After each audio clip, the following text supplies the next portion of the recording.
पुरुषों में स्पर्म की गुणवत्ता की जांच कैसे की जाती है, आज उस पर हम डिटेल में चर्चा करेंगे। मैं डॉक्टर नीलू प्रसाद, डायरेक्टर आस्था लोक हॉस्पिटल एंड आस्था आईवीएफ। आज हम चर्चा करेंगे कि जो पुरुषों में स्पर्म की जो गुणवत्ता है उसके लिए क्या क्या प्रोविज़न है।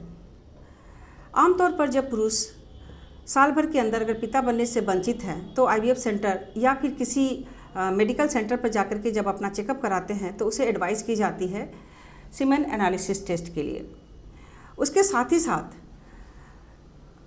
हमें और भी सारे टेस्ट करने होते हैं, जैसे पुरुषों का एक फिजिकल एग्जामिनेशन कि उसका जो अपीयरेंस है टेस्टिस का वो कैसा है, कहीं वो कॉन्जेनाइटल एबनॉर्मलिटी से तो नहीं सफ़र कर रहा है।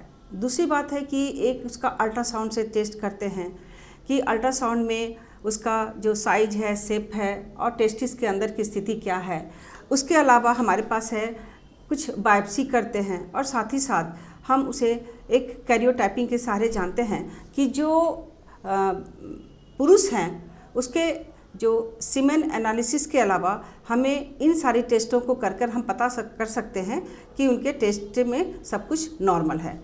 उसके आगे हम बताना चाहेंगे कि जो सीमेन एनालिसिस का टेस्ट होता है वो 3 दिन एब्स्टिनेंस के बाद करते हैं। 3 दिन पत्नी से अलग रह के या 3 दिन के गैप के बाद हम सीमेन को कलेक्शन करते हैं।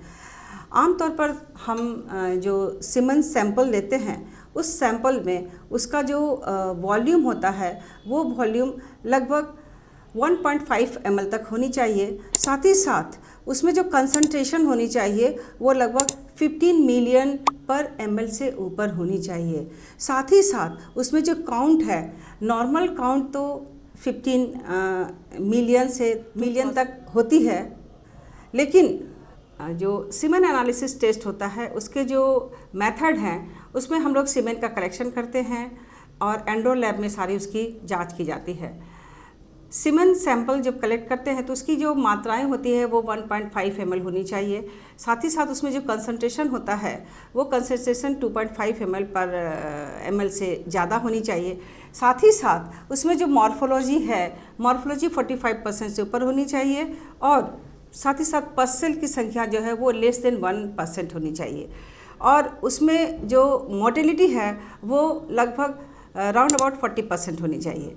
अब जब हम सीमेन एनालिसिस करते हैं तो उससे हम ये देख पाते हैं कि जो फ्रूटफुल जो हमारा रिज़ल्ट है उसका आउटकम हमारा सीमेन एनालिसिस से क्या निकलेगा वो हम टेस्ट करने के बाद हम जज कर पाते हैं। सबसे इम्पॉर्टेंट बात है कि इसके सहारे हम बहुत कुछ ट्रीट कर पाते हैं। अगर पस सेल की संख्या ज़्यादा है तो हम समझते हैं कि इसे इन्फेक्शन है और स्क्रोटल इन्फेक्शन के लिए हम एंटीबायोटिक देते हैं। अब बात आती है कि अगर एनालिसिस में जो उसकी जो मात्राएं हैं, उसकी जो क्वांटिटी है वो कम आती है तो हमारे पास क्या क्या उसके उपाय हैं। तो सबसे इम्पॉर्टेंट बात है कि उसके लिए हमारे पास ART टेक्नोलॉजी में जो IUI का प्रोसेस है वो बहुत ही कारगर होता है। अगर कम मात्रा में है तो हम सीमेन वॉश करके और जो फीमेल पार्टनर है उसको स्टिमुलेट करते हैं। एक प्रॉपर टाइप में हम फॉलिकुलर मॉनिटरिंग करके उसमें हम सीमेन को जेनाइटल ट्रैक्ट में इंजेक्ट करते हैं। दूसरी बात, अगर और भी कम है, उसकी क्वालिटी कम है तो हम IVF टेक्नोलॉजी में जाते हैं और तब वहाँ पर हम ICSI टेक्नोलॉजी के द्वारा, जबकि बिल्कुल ही जो सीमेन की मात्रा है उसमें काउंट है बिल्कुल ही कम होती है, तो हम ICSI टेक्नोलॉजी के द्वारा हम एम्ब्रियो बनाते हैं और फिर एम्ब्रियो को हम लोग इम्प्लांट करते हैं। वैसे तो बहुत सारे मेडिसिन है मार्केट में अवेलेबल जो स्पर्म के काउंट को, उसकी मोटिलिटी को बढ़ाने में सक्षम है, उसकी क्वालिटी को बढ़ाने में सक्षम है, लेकिन उसके लिए हमें 3 मंथ्स का ट्रीटमेंट का टाइम होता है और उसके अच्छे रिजल्ट भी देखे जाते हैं। तो सीमेन एनालिसिस के जो डिफरेंट ये टेस्ट हैं, इस टेस्ट के थ्रू हर पुरुषों को गुजरना होगा अगर वो पिता बनने की इच्छा रखते हैं।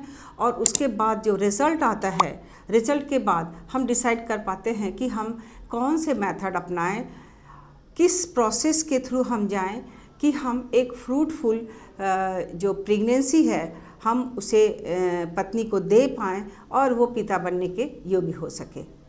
धन्यवाद।